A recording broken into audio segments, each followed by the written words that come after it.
პირადად მაქვს მრავალწლიანი გამოცდილება ხანდაზმულ ადამიანებთან მუშაობის და ჩემთვის თქვა ცნობილი იყო სხვადასხვა მიმართულებით მათი ყოველდღიური ცხოვრების წესი. ყველაზე მეტად ალბათ საინტერესო იქნებოდა მაღალმთიან სოფლებში მცხოვრები მოხუცები. ჩვენ მოვამზადეთ პროექტი, მივიღეთ კონკურსში მონაწილეობა და ხარი დაგვიჭირეს გრანტის სახით, რომელიც დაფინანსებული იყო ევროკავშირის მიერ და უზრუნველყო ეს საქმიანობა ASB საქართველოში და პროექტის განხორციელება დაიწყო 2016 წლის 1 ოქტომბერს აჭარის ორ რეგიონში, ქედგასა და ხელვაჩაურში.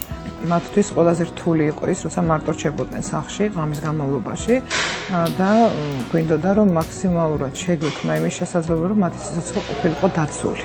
რის ის საშუალებაც მოგვცა იმ ყელსაკიდებმა, რომელიც ხილაკზე თითის დაჭერით ახდენს შეტყობინების გაგზავნას წინასწარ დაპროგრამებულ მის ტელეფონის ნომერზე და ოპერატიულად ხდება მასზე რეაგირება. პირველი ნომერი, ანუ პირველი ზარი, რომელიც განხორციელდება, ეს არის მასთან უახლოესი მეზობელი, რომელიც ასევე არის უმეტეს შემთხვევაში ჩვენი მოხალისე, არის უბნის ექიმი, რომელიც მალე მოახდენს თქვათ მის მეთვალყურეობას და გასინჯვას. თუ არ უპასუხებს ეს ორი ნომერი, ეს შემდეგი მესამე ზარი უკვე განხორციელდება სასამედიცინო გადაუდებელ სამსახურში. როდესაც დავშვით კითხვა, რომ რა მოგცათ ამ პროექტმა, თქვენს ცხოვრებაში რა შეიცვალა, პასუხი იყო ის, რაც ჩვენთვის ძალიან მნიშვნელოვანი იყო, რომ ჩვენ გაგვიჩნდა სიცოცხლის გაგრძელების იმედი.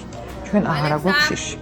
ეს იყო ძალიან მნიშვნელოვანი. ჩვენ ვფიქრობთ, რომ სამომავლოდ ეს პროექტი გადავიდეს სხვა რეგიონებშიც და კარგი იქნება თუ სახელმწიფოც თან ერგავს აღნიშნულ საქმიანობას, რაც გადაარჩენს ხანდაზმული ადამიანების სიცოცხლეს.